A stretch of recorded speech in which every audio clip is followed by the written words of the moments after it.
నమస్తే. Welcome to లియా news. 'Pushpa 2' benefit show సందర్భంగా ఒక మహిళ మృతి చెందిన నేపథ్యంలో దీనిపై అల్లు అర్జున్ కేసులు ఎదుర్కొంటున్న విషయం మనందరికీ తెలిసిందే. అయితే దీనికి సరిపోలుస్తూ నిన్న జరిగినటువంటి గేమ్ చేంజర్ ఈవెంట్‌లో కూడా ఒక ఇద్దరు మృతి చెందిన నేపథ్యంలో దీన్ని వైసీపీ రాజకీయం చేసేందుకు ట్రై చేస్తుందా అంటే అవుననే సమాధానం వినిపిస్తోంది. వాళ్ళిద్దరు మృతి చెందినందుకు గాను పవన్ కళ్యాణ్‌ని అరెస్ట్ చేయాలి అంటూ వైసీపీకి చెందినటువంటి ఒక నేత డిమాండ్ చేస్తున్నారు. అసలు ఈ యువకులు ఎలా మృతి చెందారు? అసలు దీనికి దానికి సంబంధం ఏమైనా ఉందా? ఇలాంటి విషయాలు తెలుసుకుందాం. మనతో పాటు ఉన్నారు senior journalist doctor Durga Vadlamani గారు. నమస్కారం. నమస్తే అండి. మేడం, నిన్న game changer pre release event జరిగింది. ఈ ఈవెంట్‌కి చీఫ్ గెస్ట్‌గా డిప్యూటీ సీఎం పవన్ కళ్యాణ్ గారు హాజరయ్యారు. సో, ఆయనేదో కొంచెం యువకులను రెచ్చగొట్టే విధంగా మాట్లాడారు. అందువల్లే ఇద్దరు చనిపోయారు. సో, అప్పుడు అల్లు అర్జున్ అరెస్ట్ చేసినప్పుడు ఇప్పుడెందుకు పవన్ కళ్యాణ్ అరెస్ట్ చేయరు అని చెప్పి వైసీపీ వాళ్ళు ఇప్పుడు బయటకొచ్చి మాట్లాడుతున్న పరిస్థితి. సో, మీరేం చెప్తారు? అసలు ఆ ఈవెంట్‌లో ఏం జరిగింది? మరి ఇప్పుడు పవన్ కళ్యాణ్ అరెస్ట్ చేయాల్సిన అవసరం ఉందంటారా? వాళ్ళు ప్రతిదీ ఇట్లా రాద్ధాంతం చేయడాన్ని ఎలా చూడొచ్చంటారు? ఇప్పుడు బట్టతలకి బోడిగుండుకి ముడేయడం అంటారు, మీకు తెలుసు కదా. అట్లా ఉంది వైసీపీ వాళ్ళ పని. ఎందుకంటే సంధ్యా థియేటర్ దగ్గర జరిగిన తొక్కిసలాట వేరు, నిన్న జరిగింది వేరు. ప్రీ రిలీజ్ ఈవెంట్లో నిన్న విజయవాడలో జరిగింది. దాని మీద ఇవాళ వైసీపీ అధికార ప్రతినిధి ఎవరైతే ఉన్నారో కె వెంకటరెడ్డి పవన్ కళ్యాణ్ని అరెస్ట్ చేయాలి. ఎందుకు? ఇద్దరు అబ్బాయిలు ఆ ఈవెంట్ అయిపోయి ఇంటికి వెళ్తూ బైక్ మీద యాక్సిడెంట్లో చనిపోయారు.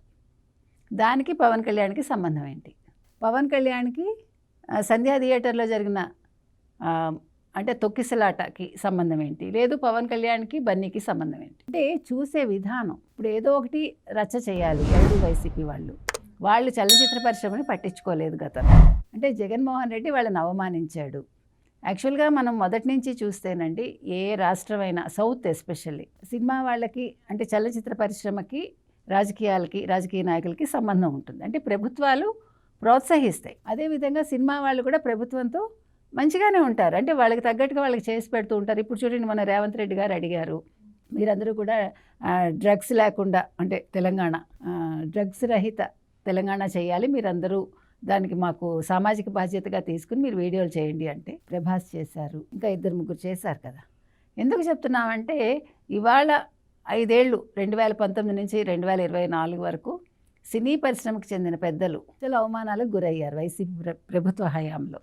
కాబట్టి ఇవాళ అసలు వెంకటరెడ్డి ఏ ముఖం పెట్టుకుని మాట్లాడతాడు? ఇప్పుడు వాళ్ళు ప్రీ ఈవెంట్ చేసుకున్నారు, అక్కడ ప్రీ రిలీజ్ ఈవెంట్ చేసుకున్నప్పుడు జనాలు వస్తారు. ఇప్పుడు ఒక సభ జరిపారు, అక్కడ సభ జరిపినప్పుడు తగిన సన్నాహాలన్నీ చేసుకుంటారు కదా. సెక్యూరిటీ కూడా ముందే పెట్టుకున్నారు వాళ్ళు. అక్కడేం జరగలేదుగా, అక్కడ తొక్కిసలాట జరగలేదు, అక్కడ ఆ ఇద్దరు యువకులు అక్కడ మృతి చెందలేదు. లేదు బైక్స్ మీద వాళ్ళు అక్కడేమి స్టంట్లు చేస్తూ ఆ ప్రెమిసిస్లో చనిపోలేదు. మనం చూడాల్సింది అది. వాళ్ళు ఇంటికి వెళ్తూ జరిగింది. దానికి ఎవరు బాధ్యులు? జాగ్రత్తగా వెళ్ళమనే చెప్తారు ఎవరు చెప్పినా. దానికోసం పవన్ కళ్యాణ్ అరెస్ట్ చేయాలి అంటే అసలు ఇప్పుడు జగన్మోహన్ రెడ్డిని ముందు అరెస్ట్ చేయాలి మనం కదా. జగన్మోహన్ రెడ్డిని అరెస్ట్ చేశాక అప్పుడు పవన్ కళ్యాణ్ అరెస్ట్ చేయాలా వద్దా అనేది జడ్జి గారిని అడగాలి. ఎందుకంటే రాజశేఖర రెడ్డి చనిపోయినప్పుడు మరి ఎంతోమంది చచ్చిపోయారు, దాన్ని మీరు తీసుకుంటారా? ఇప్పుడు మీ హయాంలో ఎంతోమంది చచ్చిపోయారు, 30,000 మంది అమ్మాయిలు మాయమయ్యారు. అప్పుడు జగన్మోహన్ రెడ్డిని జీవితకాలం ఖైదులోనే ఉంచాలిగా. ప్యాలెస్లో తిరుగుతున్నాడుగా. ప్యాలెస్లో ఎందుకు ఉంటున్నాడు? నువ్వు ఒక మామూలు పేద ముఖ్యమంత్రివి కదా, నువ్వు గుడిసెలో కదా ఉండాలి. నువ్వేమో ప్యాలెస్లో ఉంటావు, నువ్వు ఎక్కడికి వెళ్ళినా ప్యాలెస్లు, నీ చుట్టూ ఇంత సెక్యూరిటీ, నీ ప్రాణం అంటే నీకు తీపి, ఎదురువాడి ప్రాణం మాత్రం కాదు. కాబట్టి ఇవాళ వెంకటరెడ్డి అన్నవాడు మాట్లాడిన దాంట్లో ఎక్కడా అసలు సంబంధం లేదండి వాళ్ళకి. అదేవిధంగా సంధ్యా థియేటర్ ఘటన ఏదైతే ఉందో ఆ ఘటనలో మహిళ మృతి చెందింది, వెంటనే స్పందించలేదు చిత్ర యూనిట్, బన్నీ స్పందించలేదు అనేది ఆరోపణ కదా.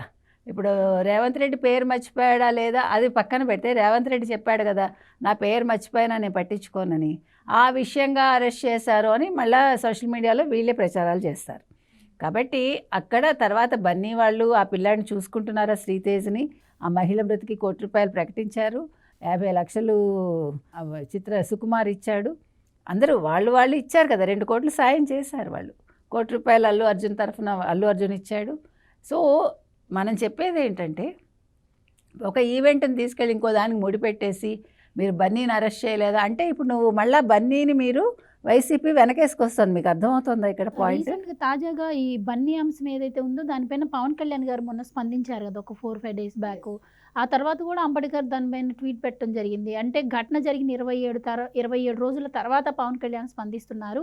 ఇదేనా మరి అల్లు అర్జున్ మీద ఉన్న ప్రేమ పవన్ కళ్యాణ్కి అని. అంటే దీన్ని ఎక్కడా కూడా వాళ్ళు స్టాప్ చేయాలనుకోవట్లేదు, దీన్ని రెచ్చగొట్టే ప్రయత్నమే చేస్తూ ఉన్నారు. సో దానిలో భాగంగానే ఇప్పుడు ఈ రెండింటికి ముడిపెట్టి పెట్టాలని చూస్తున్నారు అనుకోవచ్చా? ఖచ్చితంగా. ఎందుకంటేనండి ఇప్పుడు అల్లు అర్జున్ శిల్పారవి ఈవెంట్కి వెళ్ళాడు, అంటే ఎలక్షన్ ముందు అతని ప్రచారానికి వెళ్ళాడు. అక్కడి నుంచి అసలు రాజుకుంది కదా అంశం ఏదైతే ఉందో, రాజకీయంగా రగులుకుంది అక్కడ. సో అప్పటి నుంచి అయితే ఇప్పుడు ఇంత జరిగాక, సంధ్యా థియేటర్ ఇన్సిడెంట్ జరిగి బన్నీ అరెస్ట్ అయ్యి వచ్చి ఇవన్నీ జరిగాక కూడా ఏం జరిగింది మీకు? ఇవన్నీ జరిగాక మరి శిల్పారవి ఏమీ స్పందించలేదు కదా. మరి ఇంకా ఎందుకు వైసీపీ వాళ్ళు బన్నీని వెనకేసుకొస్తున్నారు? అంటే ఇప్పుడు బన్నీ ఆలోచించుకోవాల్సింది ఏంటంటే, వైసీపీ వాళ్ళ మాటలకు అతను పొంగిపోకూడదు, వైసీపీ వాళ్ళని వెనకేసుకు రాకూడదు, అతని కెరీర్ సర్వనాశనం అయిపోతుంది అని చెప్తున్నా. మీకు అర్థమైందా? అంటే వాళ్ళు అగ్నికి ఆజ్యం పోసి దాన్ని వాళ్ళ రాజకీయాలకు వాడుకోవాలని చూస్తున్నారు తప్ప అక్కడ అల్లు అర్జున్ మీద ప్రేమ ఏం కాదు. పవన్ కళ్యాణ్ ఏమన్నాడు? ఆ రోజే స్పందించుంటే బాగుండేది, ఆ కుటుంబానికి వాళ్ళు పరిహారం ఇచ్చేసి పరామర్శించుంటే అయిపోయి ఉండేది అన్నాడు అతను. రేవంత్ రెడ్డి కూడా అదే చెప్పారు కదా. ఇక్కడ జరిగిన విషయం వేరు, కానీ ఇక్కడ జరిగింది వేరు. వీళ్ళు వెంటనే స్పందించారు. పవన్ కళ్యాణ్ జనసేన తరఫున ఒక్కొక్కరికి 5 లక్షలు ఇచ్చారు. అదేవిధంగా దిల్ రాజు 5 లక్షలు ప్రకటించారంటున్నారు. రామ్ చరణ్ కూడా 5 లక్షలు ప్రకటించారు. ఇప్పుడు ఈవెంట్ జరిగినప్పుడు వాళ్ళు చనిపోలేదు, వాళ్ళ ఇంటికి వెళ్తూ చనిపోయారు. సో ఇప్పుడు మనం అడిగేది ఏంటంటేనండి, ఇప్పుడు మరి మీరు రాజకీయ సభలు పెడతారండి వైసీపీ వాళ్ళు. రాజకీయ సభలకు వస్తున్నప్పుడో వెళ్తున్నప్పుడో ఎవరైనా చనిపోతారు, అప్పుడు మీరు బాధ్యత తీసుకుంటున్నారా? అప్పుడు ఆ సభ పెట్టిన వ్యక్తిని మీరు అరెస్ట్ చేస్తారా? వాళ్ళ జగన్మోహన్ రెడ్డి ఆ సభ పెడతాడు అనుకుందాం, అప్పుడు జగన్మోహన్ రెడ్డిని అరెస్ట్ చేస్తారా? ఒకవేళ టీడీపీ వాళ్ళు అరెస్ట్ చేస్తే మీరు ఊరుకుంటారా? అందుకని మాట్లాడడం అనేది న్యాయంగా మాట్లాడాలంటున్నాం. ఇక్కడ జరిగిన దానికి ఎవరు బాధ్యులు కాదు, అది వాళ్ళ ఫేట్ అంతే. కాబట్టి ఇవాళ పవన్ కళ్యాణ్ మీరు టార్గెట్ చేసి, ఎందుకంటే మీకు బాధగా ఉంది, పవన్ కళ్యాణ్ ఎదిగిపోతున్నాడు, పవన్ కళ్యాణ్ తెలుగుదేశంతో చాలా బాగా ఉన్నాడు, వీళ్ళని ఏ రకంగానూ మనం ఎడగొట్టలేకపోతున్నాం. చంద్రబాబు నాయుడు దత్తపుత్రుడు, చాలా సన్నిహితంగా ఉంటున్నారు. దత్తపుత్రుడు వచ్చి చంద్రబాబు నాయుడు మాట వింటున్నాడు. అందుకని అది భరించలేక మీరు ఇవాళ ఎలాగైనా జనసేనని టార్గెట్ చేస్తే వాళ్ళిద్దరూ విడిపోతారని వీళ్ళు అపోహలు పడుతున్నారు. కాబట్టి ఇవాళ ఈ అంశం ఏదైతే ఉందో, నిన్న గేమ్ చేంజర్ ప్రీ రిలీజ్ ఈవెంట్కి సంబంధించి ఆ ఇద్దరు మరణానికి మనం సంతాపం ప్రకటిస్తాం, అందరం ప్రకటిస్తాం. ఎందుకంటే చిన్నపిల్లలు, కాకపోతే ఆ ఉత్సాహాన్ని ఎవడో ఆపలేడు కదండి. ఇప్పుడు ఒక సినిమా అనేసరికి డెఫినెట్గా యువత ఆకర్షితులవుతారు.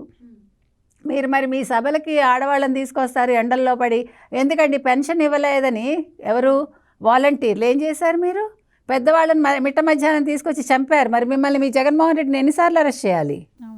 కాబట్టి మీరు మాట్లాడకండి అని వైసీపీ వాళ్ళకి చెప్తున్నామండి. మీరు ముందు ఆలోచించుకోండి, అసలు ఇప్పటికే మీరు ఎందుకు కాకుండా ఉన్నారు, ఇంకా ఈ కొంచెం కూడా మర్యాద పోగొట్టుకోవద్దని వాళ్ళకి చెప్తున్నాము. థ్యాంక్ యూ సో మచ్ అండి. Please subscribe to Leo news for more videos.